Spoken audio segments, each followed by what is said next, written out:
Bible study with Srujan సేవ కార్యక్రమానికి స్వాగతం. ఇవాళ మనం మత్తయి శుభవార్త 3వ అధ్యాయాన్ని ధ్యానం చేయబోతున్నాము. 1-2 అధ్యాయాల నుంచి మేము చాలా నేర్చుకున్నాం బ్రదర్ అని కొంతమంది కామెంట్ల ద్వారాను, అలాగే వాట్సాప్లో కావచ్చును, ఫేస్బుక్లో కావచ్చును ప్రత్యేకమైనటువంటి సందేశాలను పంపుతూ ఉన్నారు. నిజంగా బైబిల్ గురించి మీరు లోతుగా నేర్చుకున్నారు అని విన్నప్పుడు నాకు చాలా ఆనందం కలిగింది. ఎందుకంటే బైబిల్లో చాలా గొప్ప సత్యాలు ఉన్నాయి. అవన్నీ కూడా బోధకులు చెప్పకపోవడం అయితేనేమి, అదేవిధంగా మనకు ఆసక్తి లేకపోవడం వలనైతేనేమి అవన్నీ మరుగున పడిపోయినట్లుగా మనం చూస్తూ ఉన్నాం. అయితే ఈ బైబిల్ స్టడీ కార్యక్రమం ద్వారా వాటన్నిటిని మళ్ళీ తిరిగి నేర్చుకుంటున్నాము అని అన్నప్పుడు చాలా సంతోషం అనిపించింది నిజంగా. ఒకవేళ మీరు కూడా 1-2 అధ్యాయాల నుంచి కొత్త పాయింట్లు మేము నేర్చుకున్నాం బ్రదర్, కొత్త విషయాలని మేము తెలుసుకున్నాము మీ క్లాస్ ద్వారా అని మీరు భావిస్తే ఒకసారి మీరు ఆ విషయాన్ని కామెంట్లో తెలిపినట్లయితే నాకు మరింత సంతోషం కలుగుతుంది. అలాగే ఇంకా లోతైన విషయాలను పరిశీలించి ధ్యానించి వాటిని మీ ముందుకు తీసుకురావడానికి ఇంకా ఉత్సాహం లభిస్తుంది అనే విషయాన్ని మీకు ఒకసారి మనవి చేస్తూ ఉన్నాను. ఇక మనం ఇవాళ 3వ అధ్యాయాన్ని ధ్యానించబోతున్నాము. 3వ అధ్యాయంలో ప్రత్యేకించి 2 వ్యక్తులు మనకు బాగా హైలైట్ అయి కనిపిస్తారు. ఒకరు బప్తిస్మ యోహాను గారు, 2 యేసుక్రీస్తు. యేసుక్రీస్తును ఒక చిన్న బాలుడిగా, తనను తాను రక్షించుకోలేనటువంటి బాలుడిగా 2వ అధ్యాయంలో మనం చూసాము. జోజప్ప గారు మరియు తల్లి ఇద్దరు కలిసి ఆయన్ని జాగ్రత్తగా ఈజిప్ట్కు తీసుకొని వెళ్ళి ఈజిప్ట్ నుంచి తిరిగి వచ్చి మళ్ళీ గలిలయలో స్థిరపడ్డారు. ఇప్పుడు ఈ అధ్యాయంలోకి వచ్చేసరికి ఏం జరుగుతుందంటే యేసుక్రీస్తు పెరిగి పెద్దవాడయ్యాడు. 30 ఏళ్ళ వయసు వచ్చినటువంటి వ్యక్తి అయ్యాడు. సో యేసుక్రీస్తుకి బాప్తిస్మ యోహాను ఇద్దరు కూడా బంధువులే. ఎందుకంటే ఎలిజబెత్ అమ్మ గారు గర్భంతో ఉన్నప్పుడు మరియ తల్లి వెళ్ళి ఆమెను పరామర్శించడాన్ని మనం గమనించాము. సో వీటిని బట్టి పరిశీలించినట్లయితే వారిద్దరూ బంధువులే. వారిద్దరి మధ్య ఎంతో కొంత బంధం అనేది ఉంటుంది. వారి మధ్య మాట్లాడుకోవడం అనేది ఆల్రెడీ జరిగే ఉంటుంది. సో యేసుక్రీస్తు గురించి యోహాను గారి వ్యక్తిత్వం గురించి యేసుక్రీస్తుకి ఒకరి గురించి ఒకరికి బాగా తెలుసు. సో ఈ నేపథ్యంలో వీరిద్దరి యొక్క కలయిక అనేది మరలా ఒకసారి మనకు కనిపిస్తూ ఉంది.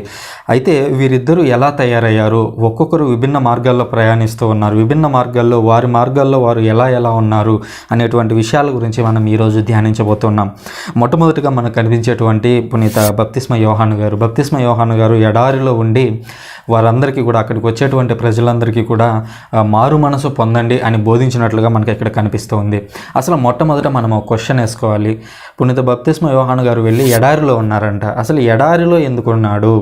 ఎడారిలో ఉంటే జనాలు పట్టణంలో ఉండకుండా లేదా గ్రామాల్లో ఉండకుండా ఎడారిలోకి ఎందుకు వెళ్తున్నారు అనే ప్రశ్న మనకు రావాలి. సో ఫస్ట్ ఆఫ్ ఆల్ ఇది మనకు అర్థం కావాలి అని అంటే ఎడారిలో ఎవరు ఉంటారు అనే విషయం తెలియాలి. ఎడారిలో ఎవరు ఉంటారనే విషయం తెలియాలంటే పట్టణంలో ఎవరు ఉంటారనే విషయం తెలియాలి. సో ప్రజల మధ్యలో ఉండేవారు ఎవరు, ఆ గుంపులు ఏమేమిటివి అనేది మనకు ఆనాటి సమాజంలో ఉన్నవారు ఎవరెవరు అనేది అర్థమైతే సో అప్పుడు యోహాను గారు ఎందుకని ఎడారిలో ఉన్నారనే విషయం మనకు అర్థమవుతుంది. సాధారణంగా పట్టణాల్లో ఎవరెవరు ఉంటారంటే ధర్మశాస్త్రోపదేశకులు, శాస్త్రులు, ఫరిసీస్, ఆ తర్వాత సాదుసీస్, ఇంకా ఎవరు ఉంటారు, సుంకరులు ఉంటారు, ఆ తర్వాత సాధారణ ప్రజలు, రాజుకు సంబంధించినటువంటి పరివారం. వీళ్ళందరూ కూడా సమాజంలో భాగమై ఉండేవాళ్ళు. సమాజంలోనే అంతరాలు ఉండేవి. అంటే డబ్బులు ఉన్న వాళ్ళు ఉన్నారు, డబ్బు లేని వాళ్ళు ఉన్నారు, పేదలు, ఇట్లా అన్ని రకాల ప్రజలు సమాజంలో ఉండేవాళ్ళు. అయితే వీరందరికీ భిన్నంగా ఒక గుంపు ఉండేది. ఆ గుంపే ఎస్సేనులు అనేటువంటి గుంపు. ఇంగ్లీష్లో వాళ్ళని ఎస్సేన్స్ అని పిలుస్తారు. ఈ ఎస్సేన్స్ ఏం చేస్తారంటే సమాజ జీవితాన్ని త్యజిస్తారు. ఉదాహరణకి మన ఇండియన్ సమాజంలో చూసినట్లయితే కొంతమంది ఋషులు హిమాలయాలకు వెళ్ళి వాళ్ళు అక్కడే ఉండిపోతారు అనేది మనం వింటూ ఉంటాం. మరి వాళ్ళు అక్కడ ఎంతవరకు ఉంటారు అనేది విషయం నాకు పర్సనల్గా తెలియదు. బట్ వెళ్ళి అక్కడ ఉంటుంటారు, వాళ్ళు సమాజ జీవితాన్ని త్యాగం చేశారని మనం వింటూ ఉంటాం. సో అలాంటి క్రమంలోనే ఇజ్రాయెల్లో ఒక గుంపు అనేది ఉంది. ఆ గుంపు పేరు ఎస్సేనులు. ఈ ఎస్సేనులు ఏం చేసేవారంటే ఆ ఎడారుల్లోకి వెళ్ళిపోయి ఎడారుల్లో జీవిస్తూ, ఎడారి అంటే సాధారణంగా మొత్తం ఇసుకే ఉంటుంది, ఉండటానికి ఏం ఉండకూడదు అనేటువంటి భావన ఉండకూడదు. ఎందుకంటే ఇజ్రాయెల్ దేశంలో ఎలా ఉంటుందంటే ఎడారి అని అంటే ఒక కొండ లాంటి ప్రదేశం అనమాట. అక్కడ చెట్లు అట్లాంటివి ఏమి ఉండవు, బట్ బొరియలు ఎక్కువగా ఉంటాయి. బొరియలు అంటే గుహలు చాలా ఎక్కువగా ఉంటాయి. అప్పట్లో దావీదు మహారాజు కానివ్వండి, యేసుక్రీస్తు ఈ విధంగా 40 రోజుల ఫాస్టింగ్ చేసినప్పుడైతే ఈ ఎస్సేను అనే గుంపు అయితే వీళ్ళందరూ కూడా అలాంటి గుహల్లోనే ఎక్కువగా గడిపేవారు. ఇజ్రాయెల్ దేశంలో నుంచి మనం ఆ ఇజ్రాయెల్ పట్టణం నుంచి చూస్తే కొంత దూరంలోనే ఇది కనిపిస్తుంది. అయితే ప్రజెంట్ ఇజ్రాయెల్ కొంతమేర గ్రీనరీని సాధించింది, అంటే చెట్లని వాటిని పెంచడం ప్రారంభించారు. అయినప్పటికీ కూడా ఎడారి ఇప్పటికీ కనిపిస్తూ ఉంటుంది. అయితే ఆ రోజుల్లో యేసుక్రీస్తు జీవించినట్టు కాలంలో ఇంకా చాలా ఎక్కువగా ఎడారి ఉండేది. సో ఇలాంటి ఎడారిలో ఈ ఎస్సేనులు అనేటువంటి గుంపులో జీవించేవాళ్ళనమాట. ఈ ఎస్సేనులు వాళ్ళు పెళ్లి చేసుకోరు, వాళ్ళు వెళ్ళి అడవిలో ఉండేవాళ్ళు, అడవి ఇన్ ద సెన్స్ ఎడారిలో ఉండేవాళ్ళు. ఈ ఎడారిలో బాగా దొరికేటువంటి ఆహారం ఏమిటి అని అంటే, ఒకటి తేనె చాలా ఎక్కువగా దొరుకుతుంది, రెండవది మిడతలు చాలా ఎక్కువగా దొరుకుతాయి. ఇప్పుడు మన ఇండియన్ ట్రెడిషన్లో కూడా ఉసుళ్ళు అని ఉంటాయి, చిన్న చిన్న పురుగులు ఉంటాయి. వాటిని చిన్నప్పుడు మేమైతే తిన్నాము, ఎందుకంటే పల్లెటూర్లలో అది అలవాటు ఉంది. నేను పల్లెటూరు బ్యాక్గ్రౌండ్ నుంచి రావటం వల్ల ఉసుళ్ళు అని చెప్పి చిన్న పురుగులు ఉంటాయి, వాటిని ఫ్రై లాగా చేసి అందులో కొంచెం ఈ బొరుగులు అంటారు, ఇక్కడ తెలంగాణలో అయితే మరమరాలు అంటారు అనుకుంటా. సో వాటిని కొంచెం కలుపుకొని తినడం అనేటువంటి ఆచారం పల్లెటూర్లలో బాగా ఉంటుంది. అవి నేను కూడా తిన్నాను. సో ఇట్లాంటి క్రమంలోనే మిడతలు అనేవి ఇజ్రాయెల్ దేశంలో కూడా ఒక ఆహారం. అందులో మంచి కార్బోహైడ్రేట్స్ అయితేనేమి ప్రోటీన్స్ అనేవి చాలా ఎక్కువగా ఉంటాయి. వాటిని స్వీకరిస్తూ ఈ ఎస్సేనులు అనేటువంటి గుంపు అక్కడ ఉండేవాళ్ళు, జీవించేవాళ్ళు. వాళ్ళు చేసేటువంటి పని ఏమిటంటే, ఈ ఫరిసీలు తర్వాత సద్దుసీస్ అనేవాళ్ళు వాళ్ళ యొక్క స్వలాభాల కోసం దేవుని యొక్క వాక్యాన్ని వక్రీకరిస్తున్నారు. దేవుని యొక్క మార్గాలను దేవుడు ఏదైతే రాయించాడో, దేవుడు ప్రవక్తల ద్వారా ఏదైతే చెబుతూ ఉన్నాడో వాటిని ప్రజలకు బోధించకుండా వీరు సొంత మార్గాలను సొంత నిర్ణయాలను చెబుతూ ప్రజలను తప్పుదోవ పట్టిస్తూ ఉన్నారు అనేటువంటి ఒక నమ్మకం ఈ ఎస్సేనుల్లో ఉండేది. అందువల్ల వీరు మేమే ఒరిజినల్గా దేవుని యొక్క భావాలను అనుసరిస్తున్నాం, దేవుడు చెప్పినటువంటి మాటలను అనుసరిస్తున్నాము అని చెప్పి కొన్ని రకాలైనటువంటి గ్రంథాలు వారితో పాటు తీసుకొని వెళ్ళి అక్కడ కూర్చొని వాళ్ళు తిరిగి రాసేవారు. ప్రవక్తలు రాసినటువంటి ఆ మాటలను తిరిగి రాత ద్వారా రాసేవారు అనమాట. మనకు ఇటీవల సో ఈ మృత సముద్రం దగ్గరలో ఈ కుమ్రాన్ ప్రతులు అనేవి దొరికాయి. నోరు తిరగట్లేదు అనమాట, కుమ్రాన్ అని ఉంటుంది. సో మీరు అది గూగుల్లో కూడా ఒకసారి సెర్చ్ చేయొచ్చు. సో ఆ ప్రతులు రాసింది ఎవరు అని అంటే ఈ ఎస్సేనులు అనేటువంటి గుంపు. ఈ ఎస్సేనులు అనేటువంటి గుంపుకే పునీత యోహాను గారు చెందినవారు. వీరి యొక్క మాట తీరు ఎలా ఉంటుందంటే చాలా కఠినంగా ఉంటుంది. ఈ వీరు డబ్బును కానివ్వండి, లగ్జరీస్ని తిరస్కరించినటువంటి వ్యక్తులు, చాలా ముక్కుసూటిగా చెప్పేస్తారు ఏదైనా కూడా. సో అట్లాంటి ఒక వ్యక్తి ఎస్సేనులు అనేటువంటి వారు అక్కడ ఉండి బోధిస్తూ ఉంటే ప్రజలు అనేవారు దేవుని గురించి నిజంగా తెలుసుకోవాలి అనేటువంటి ఆశ ఉన్నటువంటి వ్యక్తులు వీరి దగ్గరకు వెళ్ళి దేవుని యొక్క వాక్యాన్ని వినేవారు. సో ఈ క్రమంలోనే యోహాను గారు అక్కడ బోధిస్తూ ఉంటే వీరు ప్రజలు అక్కడికి వెళ్ళి యోహాను గారి చేత బాప్తిస్మం పొందినట్లుగా మనం చూస్తూ ఉన్నాం. ఇక్కడ బాప్తిస్మం అనగానే మనకు సాధారణంగా ప్రస్తుత సమాజంలో ఒక పెద్ద కాంట్రవర్సీ కనిపిస్తుంది. వాళ్ళని బాప్తిస్మం అనగానే వాళ్ళ నీళ్ళల్లో ముంచి లేపాలా, లేదా క్యాథలిక్ చర్చెస్లో లాగా చల్లితే సరిపోతుందా, నీటిని తల మీద పోస్తే సరిపోతుందా అనేటువంటి భిన్నాభిప్రాయాలు ఉన్నాయి. దాని మీద నేను ఆల్రెడీ ఒక డెడికేటెడ్ వీడియో చేశాను, దాని లింక్ నేను పైన కార్డులో ఇస్తాను, అలాగే ఎండ్ స్క్రీన్లో కూడా దాని గురించి ఇస్తాను. మీరు దాన్ని కూడా ఒకసారి పరిశీలించినట్లయితే దాని మీద ఒక పూర్తి అవగాహన అనేది మీకు వస్తుంది. సో ఇక్కడ మళ్ళీ విషయంలోకి వచ్చినట్లయితే ఈ బాప్తిస్మం అనేటువంటి ఒక కార్యక్రమాన్ని పునీత బాప్తిస్మ యోహాను గారు మొదలుపెట్టినప్పుడు ఎందుకని ప్రజలు వెంటనే ఆయన దగ్గర పాపాలను ఒప్పుకొని ఆయన బాప్తిస్మాన్ని స్వీకరించారు అనే డౌట్ మనకు రావాలి. ఎందుకనంటే ఏదైనా ఒక కొత్త ఆచారం రావాలి అని అంటే ఇజ్రాయెల్లో అంత ఈజీ కాదు. ఎందుకని యేసుక్రీస్తుని చంపారంటే యేసుక్రీస్తు చాలా కొత్త విషయాలను చెప్పాడు. కొత్త విషయాలను అంగీకరించే స్థితిలో ఆనాటి సమాజం లేదు. అందువల్లనే యేసుక్రీస్తును చంపినట్లుగా మనం చూస్తూ ఉన్నాం. మరి అలాంటిది ఈ బాప్తిస్మం అనేటువంటి ఒక కార్యక్రమాన్ని యూదులు ఎలా స్వీకరించారు? ఒక కొత్త కార్యక్రమాన్ని పునీత బాప్తిస్మ యోహాను గారు మొదలు పెడుతున్నప్పుడు వాళ్ళు ఎందుకు దాన్ని స్వీకరించారు అనేటువంటి డౌట్ మనకు రావాలి. ఈ డౌట్ వచ్చే ముందుగా మీకు ఒక ప్రశ్న, 3 ప్రశ్నలు అడుగుతానని చెప్పాను. అందులో మొదటి ప్రశ్న ఏమిటంటే, పునీత బాప్తిస్మ యోహాను గురించి మీకు తెలిసినటువంటి ఒక 10 మాటలను క్రోడీకరించి 10 మాటల్లో చాలా ఎక్కువ సందేశం వచ్చేలాగా రాసి నాకు పంపించాలి. ఇది మొదటి ప్రశ్న. సో ఇప్పుడు బాప్తిస్మం దగ్గరకు వచ్చినట్లయితే బాప్తిస్మం అనేటువంటి విషయం కొత్తదేమీ కాదు. ఇది యూదులకు ఆల్రెడీ పరిచయం ఉన్నదే. అయితే ఆ పేరు వాళ్ళకి కొత్తదనమాట. పాత నిబంధనలో వాళ్ళు మిక్వే అనేటువంటి ఒక ఆచారాన్ని అనుసరించేవారు. ఆ మిక్వే అనేటువంటి ఆచారం ప్రకారం ఏంటంటే ఏదైనా ఒక దైవ సంబంధిత కార్యక్రమాన్ని చేసే ముందుగా వారు స్నానం చేయాల్సి ఉంటుంది. సో అట్లా స్నానం చేయడాన్ని వాళ్ళు మిక్వే అని పిలిచేవాళ్ళు. అట్లాంటి మిక్వేనే పునీత బాప్తిస్మ యోహాను గారు ఇక్కడ ఉపయోగించారు. ఇదిగో మీరు హృదయ పరివర్తన చెంది దేవుని మార్గంలో నివసించాలి, అలా జీవించడానికి ఒక కొత్త మార్గం, ఒక గుర్తుగా మీరు బాప్తిస్మాన్ని స్వీకరించాలి, మిక్వేని స్వీకరించాలి అని చెబుతూ ఉన్నాడు. సో బాప్తిస్మం అనేది గ్రీక్ వర్డ్. దాని అర్థం నీటిలో కడుగబడుట లేదా నీటిలో నుంచి తీయబడుట అనేటువంటి అర్థం ఉంది. ఈ నేపథ్యంలో ఎడారి ప్రాంతంలో ఒక స్వరం వినిపిస్తూ ఉంది. ఆ స్వరం చాలా కఠినంగా ఉంది. మారు మనసు పొందండి అని ఆ కఠినమైనటువంటి స్వరం చెబుతూ ఉంది.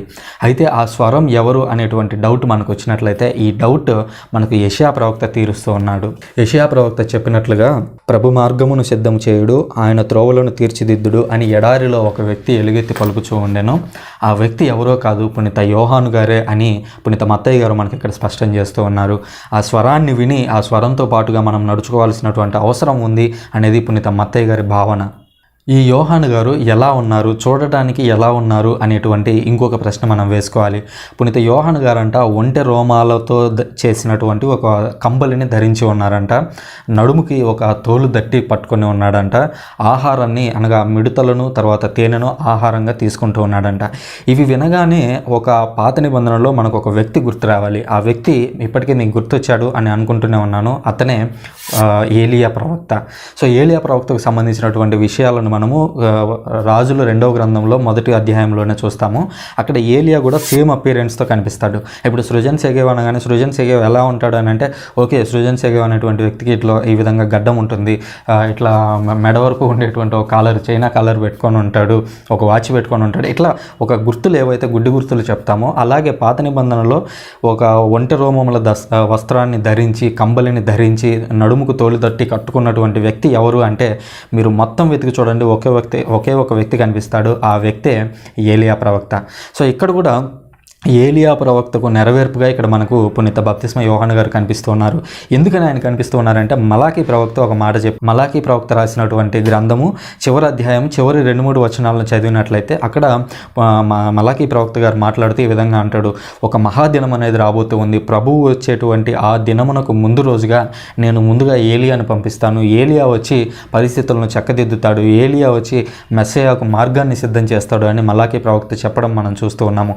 సో ఆ విషయాలు ఎగ్జాక్ట్గా పునీత బప్తిస్మ యోహాను గారిలో నెరవేరుతూ ఉండడం మనం చూస్తున్నాం. ఆయన రావడమే హృదయ పరివర్తన చెందండి, సమయం మించిపోతూ ఉంది అని చెప్పడం మనం వింటూ ఉన్నాము. అంతేకాదు బప్తిస్మ యోహాను దగ్గరికి ఫరిజీలు, శాస్త్రులు, సదుసీస్ కూడా వచ్చారు. వీళ్ళు ఎందుకని వచ్చారంటే ఈయన ఎవరు, ఎందుకని ఈ విధమైనటువంటి బోధలు చేస్తూ ఉన్నారు అనేటువంటి విషయాలను తెలుసుకోవడానికి వారు ఈయన దగ్గరికి వచ్చినప్పుడు పునీత బప్తిస్మ యోహాను గారు వాళ్ళని చాలా కఠినంగా ఒక మాట అనడం మనం గమనిస్తూ ఉన్నాము. ఏమనంటే, సర్ప సంతానమా, మీరెందుకు ఇక్కడికి వచ్చారు, రానున్నటువంటి ఆ కోపాగ్ని నుంచి మిమ్మల్ని తప్పించుకోమని మీకు చెప్పింది ఎవరు అని కఠినమైనటువంటి స్వరంతో వాళ్ళని హెచ్చరిస్తూ ఉండడం మనం చూస్తున్నాం. సర్ప సంతానమా అనడం మనం చూస్తూ ఉన్నాం. అసలు ఈ సర్పం అనగానే మనకి ఏది గుర్తొస్తుందంటే ఆదికాండం 1వ అధ్యాయం గుర్తు వస్తూ ఉంటుంది. మొదటి 2-3 అధ్యాయాల్లో ఒక సర్ప రూపంలో వచ్చి అవ్వ ఆదాములను మోసం చేయడం మనం చూస్తున్నాం. అలాంటి సర్ప సంతానమా అనగా దేవుడు ఏదైతే ఆజ్ఞలను చెప్పాడో, దేవుడు ఏదైతే చేయమని చెప్పాడో వాటిని చేయకుండా మీరు కొత్త ఆజ్ఞలను ఇస్తూ ఉన్నారు. మీరు పెట్టినటువంటి ఆజ్ఞలను దైవోపదేశాలుగా పెడుతూ ప్రజలను మోసం చేస్తూ ఉన్నారు, ప్రజలను దోచుకుంటున్నారు, ప్రజలను అన్యాయానికి గురి చేస్తూ ఉన్నారు అని పునీత బప్తిస్మ యోహాను గారు అంత కఠినమైనటువంటి మాటను వాడుతూ ఉన్నారు. అంతేకాదు యేసుక్రీస్తు కూడా వారికి అదే పదాన్ని ఉపయోగించాడు. తద్వారా ఎవరైనా సరే బోధకులు అనేవారు తప్పు చేస్తూ ఉన్నప్పుడు, బోధకులు అనేవారు ప్రజలకు అన్యాయం చేస్తూ ఉన్నప్పుడు ఖచ్చితంగా మనం క్వశ్చన్ చేయాలి. అలాంటి వారు సర్ప సంతానమే. ఎందుకంటే యేసుక్రీస్తే ఆ రోజు ఉన్నటువంటి ఫరిసీయులు, యాక్చువల్గా ఫరిసీస్, సదుసీస్ అనేవారు ఎవరు, దేవుని యొక్క మార్గాలను బోధించేవాళ్ళు. సింపుల్గా చెప్పాలంటే ఆ రోజు ఉన్నటువంటి బోధకులు, ఆనాడు ఉన్నటువంటి బోధకులు తప్పు చేసినప్పుడు సర్ప సంతానమా అని యేసుక్రీస్తు స్ట్రైట్గా వాళ్ళని క్వశ్చన్ చేశాడు. బప్తిస్మ యోహాను వాళ్ళని క్వశ్చన్ చేశాడు. అలాగే ఈరోజు ఎవరైనా బోధకులు తప్పు చేస్తూ ఉంటే వాళ్ళను మనం తప్పకుండా క్వశ్చన్ చేయొచ్చు. ఎందుకంటే వారు సర్పసంతానం, దేవుడు చెప్పినటువంటి మాటలను కాదని దేవుని యొక్క ఆజ్ఞలను మీరి ప్రజలను మోసం చేస్తూ ఉన్నారు అనేటువంటి విషయాన్ని మనం ఇక్కడ గుర్తించాల్సి ఉంది. యూదుల్లో ఉన్నటువంటి ఒక గర్వం ఏంటంటే, మేము అబ్రహాం పుత్రులము, అబ్రహాముకి దేవుడు వాగ్దానం చేశాడు ఏమని, ఆకాశంలో నక్షత్రాలు ఎలా అయితే ఉంటాయో, సముద్రం ఒడ్డున ఇసుక రేణువులు ఎలా అయితే ఉంటాయో అలాగ నీ సంతతి విస్తరిస్తుంది అని అబ్రహాంకి దేవుడు వాగ్దానం చేశాడు. ఆ వాగ్దానం ప్రకారం మేము చాలా గొప్ప వాళ్ళము అని యూదులారా మీరు ఫీల్ అవుతున్నారేమో. బట్ మీరు అలా ఫీల్ అవ్వాల్సిన అవసరం లేదు. ఎందుకంటే దేవుడు అనేటువంటి వ్యక్తి రాళ్ళ నుంచి సైతం బిడ్డలను పుట్టించగలడు అనేటువంటి విషయాన్ని మీరు గుర్తుపెట్టుకోండి అని ఫరిజీయులకు, శాస్త్రులకు, అక్కడికి వచ్చేటువంటి ప్రజలకు పునీత బప్తిస్మ యోహాను గారు ఒక గట్టి సందేశాన్ని పంపిస్తూ ఉన్నారు. వారి యొక్క హృదయాల్లోకి చొచ్చుకొని వెళ్ళే విధంగా ఒక సందేశాన్ని ఆయన పంపిస్తూ ఉన్నాడు. ఇంత కఠినంగా ఆయన ఎందుకు మాట్లాడాల్సి వస్తూ ఉంది అని అంటే ఆయన పాత నిబంధనలో ఉన్నటువంటి ఏలియాకు నిజమైనటువంటి నెరవేర్పుగా మనకు కనిపిస్తూ ఉన్నాడు. జాగ్రత్తగా పరిశీలించినట్లయితే మనకు ఏలియాకి అదేవిధంగా బప్తిస్మ యోహానికి మధ్య సిమిలారిటీస్ అనేవి కనిపిస్తాయి. ఏలియా ప్రవక్త ఒక వ్యక్తి కోసం ఒక వ్యక్తికి అన్యాయం జరుగుతూ ఉంటే ఒక రాజుతో పోరాడతాడు. చివరికి ఆ రాజు నుంచి తప్పించుకొని వెళ్లాల్సినటువంటి పరిస్థితి కూడా ఏర్పడుతుంది. ఇక్కడ పునీత బప్తిస్మ యోహాన్ గారు కూడా అలాగే ఒక రాజుతో తలపడ్డాడు. ఒక రాజు చేస్తున్నది తప్పు అని చెప్పి స్ట్రైట్గా ఆయన దగ్గరికే వెళ్ళి చెప్పాడు. చివరికి ఆయన చెప్పినందుకు ఆయన్ని చంపేసినట్లుగా మనం చూస్తూ ఉన్నాం బైబిల్ గ్రంథంలో. ఎందుకని ఆయన ఆ రాజుతో ఏమని మాట్లాడాడు, ఎందుకని రాజుకు అంత కోపం వచ్చింది, లేదా రాజు ఉంచుకున్నటువంటి ఆ స్త్రీకి ఎందుకని అంత కోపం వచ్చింది అనేటువంటి విషయాలను ఆల్రెడీ నేను ఒక వీడియో వివరించాను పూర్తిగా యోహాన్ గారి గురించి, యోహాను మరణం గురించి. సో ఆ వీడియో లింక్ నేను పైన కార్డులో ఇస్తాను, మీరు దాన్ని కూడా ఒకసారి చూడండి. అక్కడికి వచ్చినటువంటి ప్రజలతో యోహాన్ గారు చెబుతూ ఉన్నాడు, ఇదిగో నేను మీకు ఈ విధంగా నీటితో బాప్తిస్మం ఇస్తున్నాడు, కానీ నా తర్వాత ఒక వ్యక్తి రాబోతూ ఉన్నాడు. ఆ వ్యక్తి సామాన్యమైనటువంటి వ్యక్తి కాదు. ఆ రాబోయేటువంటి వ్యక్తి అగ్నితోనూ పవిత్రాత్మతోనూ మీకు బాప్తిస్మం ఇవ్వబోతున్నాడు అని పునీత బప్తిస్మ యోహాన్ గారు యేసుక్రీస్తు గురించి చాలా స్పష్టంగా చెప్పారు. ఇంకా పునీత యోహాన్ గారు తనను తాను ఎంతగా తగ్గించుకున్నాడు అని అంటే ఆ రాబోయేటువంటి వ్యక్తి యొక్క ఆ చెప్పులను పట్టుకోవడానికి కూడా నేను అర్హుణ్ణి కాను అని యేసుక్రీస్తు గురించి అంత గొప్పగా చెప్పాడు. ఆ తర్వాత ఏం జరిగిందంటే యేసుక్రీస్తు బాప్తిస్మ యోహాన్ దగ్గరికి వచ్చాడు. సో వీరిద్దరు బంధువులు ఒక రకంగా చెప్పాలంటే. రెండోది ఒకరినొకరు చూసుకొని ఉంటారు, ఒకరి యోగక్షేమాలు ఒకరు తెలుసుకొని ఉంటారు. సో ఒకరి గురించి ఒకరికి చాలా బాగా తెలుసు, ఎంత పవిత్రమైనటువంటి జీవితం జీవిస్తున్నాం అనేటువంటి విషయం వీరికి బాగా తెలుసు. అందుకని యేసుక్రీస్తు స్ట్రైట్గా ఎస్సేనుల దగ్గరికి వెళ్ళాడు. ఇదిగో పరిచయులారా మీరు తప్పు చేస్తున్నారు, ఇదిగో సద్దుశీయులారా మీరు తప్పు చేస్తున్నారు, శాస్త్రులారా మీరు సరిగా బోధించట్లేదు, ధర్మశాస్త్రోపదేశకులారా మీరు సరిగా బోధించట్లేదు, ఎవరు సరైనటువంటి మార్గంలో నివసిస్తున్నారు అని అంటే పేదరికాన్ని అనుభవిస్తూ ఆ లగ్జరీస్ని వదిలిపెట్టేసి ఇదిగో అడవుల్లో జీవిస్తూ ఎవరైతే వ్యక్తులు ఉన్నారో, ఎస్సేనులు అనేటువంటి గుంపు ఉన్నారో, ఇదిగో వారి దగ్గర నుంచి రక్షణ ప్రణాళిక అనేది మొదలు కాబోతూ ఉంది అనేటువంటి విషయాన్ని యేసుక్రీస్తు స్పష్టం చేస్తూ స్ట్రైట్గా యోహాన్ గారి దగ్గరికి వెళ్ళారు. యోహాన్ గారు అప్పుడు ఆ చుట్టుపక్కల ఉన్నటువంటి వారందరికీ బాప్తిస్మం ఇస్తూ ఉన్నాడు. సో యేసుక్రీస్తు వెళ్ళి అదే లైన్లో నిలబడి వెళ్తూ ఉన్నాడనమాట. వెళ్తూ ఉంటే ఆ యేసుక్రీస్తు దగ్గరికి వచ్చేసరికి బాప్తిస్మ యోహాన్ గారు అంటూ ఉన్నారనమాట, వారిస్తున్నాడంట. ఇక్కడ చూడండి చాలా చక్కగా ఉంది బైబిల్లో. అందుకు యోహాను యేసును వారించుచు, నేనే నీ యొద్ద బాప్తిస్మం పొందవలసిన వాడిని, మరి నువ్వు నా దగ్గరకు వచ్చి పొందడం ఏంటయ్యా అని అన్నాడు. అంటే యేసుక్రీస్తు జీవితం గురించి ఆయనకు చాలా బాగా తెలుసు. యేసుక్రీస్తు గురించి విన్నాడు, ఆయన యేసుక్రీస్తు గురించి చూశాడు. ఎందుకంటే వాళ్ళిద్దరు బంధువులు. యేసుక్రీస్తు అంతటి పవిత్రమైనటువంటి జీవితాన్ని జీవించాడు. పరిచయులతో అయితేనేమి, శాస్త్రులతో అయితేనేమి ఇట్లాంటి వారి మార్గాన యేసుక్రీస్తు నడవలేదు. దేవుని మార్గం ఏదైతే ఉందో దేవుని మార్గంలో నడిచాడు అనేటువంటి విషయం చాలా బాగా తెలుసు యోహాన్ గారికి. అందుకని యోహాన్ గారు అంటున్నారు, వారిస్తున్నాడంట. వారించడం అంటే ఏంటి? అడ్డు చెప్తున్నాడు. ఇదిగో నేనే నీ దగ్గర బాప్తిస్మం పొందాల్సిన వాడు, నువ్వేంటి నా దగ్గరకు వచ్చి తీసుకోవడం ఏంటి అని ఒక సంభాషణ జరుగుతూ ఉంది. అది ఒక మాట ఇక్కడ మనకి జస్ట్ ఒక మాటలో కనిపించినప్పటికీ అక్కడ ఒక సంభాషణ జరిగినట్లుగా మనం అర్థం చేసుకోగలం. ఎందుకంటే వారిస్తున్నాడు అని అంటేనే కనీసం ఒక 3-4 మాటలు అయితే ఎక్స్చేంజ్ జరుగుతాయి కదా. సో ఆ విధంగా అప్పుడు యేసుక్రీస్తు అంటున్నాడు, దేవుని యొక్క చిత్తాన్ని మనం ఇప్పుడు ఈ విధంగా నెరవేరుద్దాము అని చెప్పి ఆయన దగ్గర బాప్తిస్మం పొందినట్లుగా మనం చూస్తున్నాం. అంటే యేసుక్రీస్తు యొక్క తగ్గింపు గుణం చూడండి. దేవుడు అనేటువంటి వ్యక్తి, ఆయనలో పాపం అనేది లేదు, అయినా కూడా సాధారణ మానవుడిలాగా వెళ్ళి బాప్తిస్మం పొందాడు. ఇక్కడ ఒక డౌట్ వస్తూ ఉంటుంది మనకి, ఎందుకని యేసుక్రీస్తు బాప్తిస్మం తీసుకున్నాడు? యేసుక్రీస్తు బాప్తిస్మం తీసుకోవాల్సినటువంటి అవసరం ఏమొచ్చింది? ఒకవేళ బాప్తిస్మం తీసుకునే వాళ్ళందరూ పాపాత్ములు అయితే, పాపాలను ఒప్పుకునే వాళ్ళైతే, అంటే యేసుక్రీస్తు కూడా పాపం చేశాడా అనేటువంటి డౌట్ మనకు వస్తుంటుంది. దీని గురించి నేను ఆల్రెడీ ఒక వీడియో చేశాను, అది పైన కార్డులో ఇస్తాను. ఎందుకని కార్డ్స్ అనేవి ఇస్తున్నానంటే చాలా లెంత్ పెరిగిపోతూ ఉంటుంది. జనరల్గా మనం ఒక 1/2 అవర్ ప్రోగ్రామ్ అనుకున్నాము, అందువల్ల లెంత్ పెరిగిపోతుంది అనేటువంటి ఉద్దేశంతో నేను వివరించినటువంటి వీడియోలను ఆల్రెడీ పైన కార్డ్స్లో ఇస్తుంటాను, కింద డిస్క్రిప్షన్లో కూడా ఇస్తుంటాను. సో మీరు వాటిని విడిగా చూడడం ద్వారా మరింత ఎక్కువ సమాచారాన్ని మీరు నేర్చుకుంటారు అని, అవి ఇంకా అడిషనల్ రిసోర్సెస్ లాగా మీకు ఉపయోగపడతాయి అనేది నా భావన అనమాట. సో ఆ విధంగా బాప్తిస్మ యోహాను దగ్గర యేసుక్రీస్తు బాప్తిస్మం పొందాడు. ఆ తర్వాత బయటకు వచ్చాడు. బయటకు వచ్చిన తర్వాత అప్పుడు ఒక పెద్ద ఘటన జరిగింది. అది అసలు ఎలాంటిదంటే అసలు ఎవరు కని విని ఎరిగి ఉండనటువంటి ఒక సిచ్యువేషన్. అదేంటంటే యేసుక్రీస్తు బాప్తిస్మం పొంది వెలుపలికి రాగానే మొట్టమొదటగా ఆకాశం తెరవబడింది. అందులో నుంచి ఒక పావుర రూపం వచ్చి, ఆయన పవిత్రాత్మ పావుర రూపంలో వచ్చి ఆయన భుజం మీద వాలింది. ఆ తరువాత తండ్రి దేవుడు పైనుంచి మాట్లాడుతున్నాడు, ఇదిగో ఇతను నా ప్రియమైన కుమారుడు, ఈయన యందు నేను ఆనందించుచున్నాను. అని దేవుడు సాక్ష్యం ఇచ్చినట్లుగా మనం చూస్తాం. అసలు ఎంత గొప్ప విషయం ఇది. ఇంకా నీకేంటి డౌట్? త్రిత్వం అనే దాని మీద నీకు వచ్చినటువంటి డౌట్ ఏంటి? దేవుడు రక్షణ ప్రణాళికలో తనను తాను 3 రకాలుగా వెల్లడించుకున్నాడు. అది ఆయన త్రిత్వం అయి ఉన్నాడా, ఒక్కడే ఉండి 3 పాత్రలను నెరవేర్చాడా అనేది మనకు కంప్లీట్గా తెలియదు. మనం చనిపోయి తిరిగి పైకి లేచి పైకి పోయిన తర్వాత దేవుని దగ్గరికి వెళ్ళిన తర్వాత తెలుసుకుంటామేమో. బట్ ప్రస్తుతానికైతే దేవుడు సూచించినటువంటిది ఏంటి అని అంటే, పైన మాట్లాడాడు, పావుర రూపంలో కనిపించాడు, 3వ యేసుక్రీస్తుగా కనిపించాడు. తద్వారా దేవుడు రక్షణ ప్రణాళికలో 3 విభిన్న పాత్రలను పోషించాడు. తండ్రిగాను, కుమారునిగాను, ఆత్మగాను పోషించాడు అనేటువంటి భావాన్ని మనం ఇక్కడ తీసుకోవాలి. సో మనం చనిపోయి తిరిగి లేచిన తర్వాత దేవుని దగ్గరికి వెళ్ళి దాన్ని క్లారిఫై చేసుకుంటాము. సో అప్పటి వరకు మనం దీన్ని నిరభ్యంతరంగా నమ్మొచ్చు, ఎందుకంటే బైబిల్లో స్పష్టంగా ఆ మాటలు ఉన్నాయి కాబట్టి దాని గురించి మనం వర్రీ అవ్వాల్సినటువంటి అవసరం లేదు. ఇక త్రిత్వం గురించి మీరు చాలా లోతుగా అర్థం చేసుకోవాలంటే దాని మీద నేను ఆల్రెడీ ఒక వీడియో చేశాను. ఆ వీడియో లింక్ కూడా నేను పైన ఇస్తాను. చాలా లోతుగా మీరు దాన్ని అర్థం చేసుకోవచ్చు. ఇక్కడే మీకు ఒక ప్రశ్న.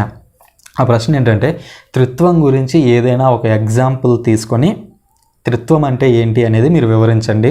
సో మీకు దానికి కావాలంటే అడిషనల్ రిసోర్సెస్ కింద నేను ఇందాక చూపించినటువంటి త్రిత్వం అనేటువంటి ఆ వీడియో చూసినట్లయితే మీకు ఒక అవగాహన అనేది వస్తుంది. దాన్ని బట్టి మీరు ఇంకా కొత్తగా కూడా ట్రై చేయొచ్చు. కొత్తగా ట్రై చేయండి, ఎందుకంటే నేను అడిగేటువంటి క్వశ్చన్స్కి ఆన్సర్స్ అనేవి బైబిల్లో మీకు దొరకవు.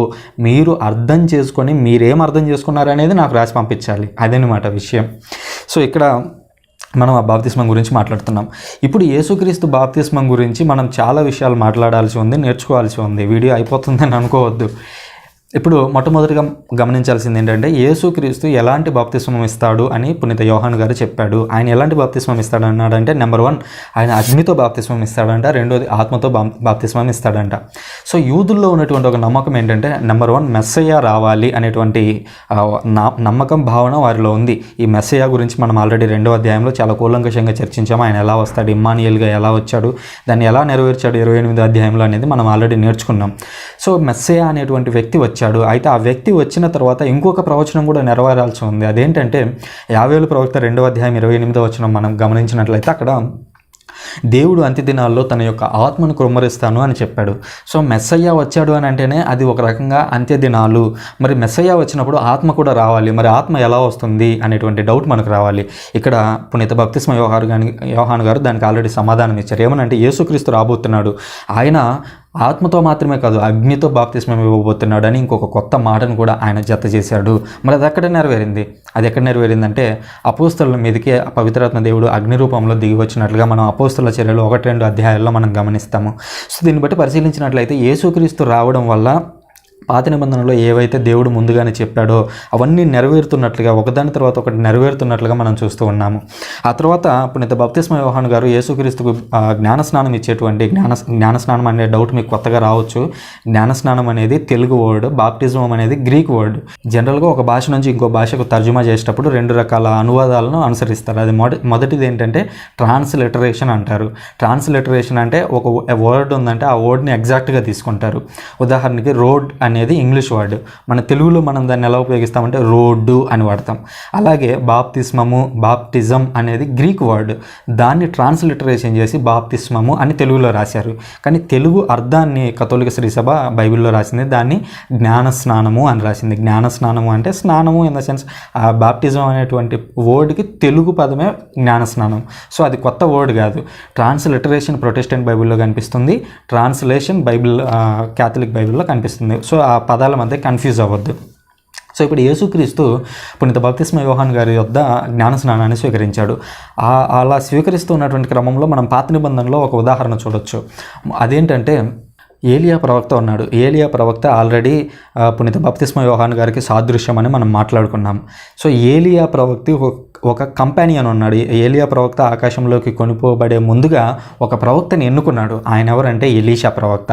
అక్కడ ఒక ఇంట్రెస్టింగ్ థింగ్ మనకు కనిపిస్తుంది. మీరు ఇది రాజుల 2వ గ్రంథం మొదటి 2 అధ్యాయాల్లో మీరు గమనించవచ్చు. సో అక్కడ ఏమవుతుందంటే, ఏలియా గారు పరలోకానికి ఆరోహణమై వెళ్ళే ముందుగా ఎలీషా గారు ఆయన దగ్గరకు వచ్చి, ఇదిగో ఏలియా, నువ్వు పరలోకానికి వెళ్ళిపోతున్నావు కదా, వెళ్ళిపోయే ముందుగా నాది ఒక చిన్న కోరిక ఉంది అని అంటే, ఏంటి అడుగు అని అంటాడు. అంటే అప్పుడు ఎలీషా ఉండి, నాకు నీలో ఉన్నటువంటి ఆత్మకు 2 ఆత్మను దయచేయి అని అడుగుతాడు.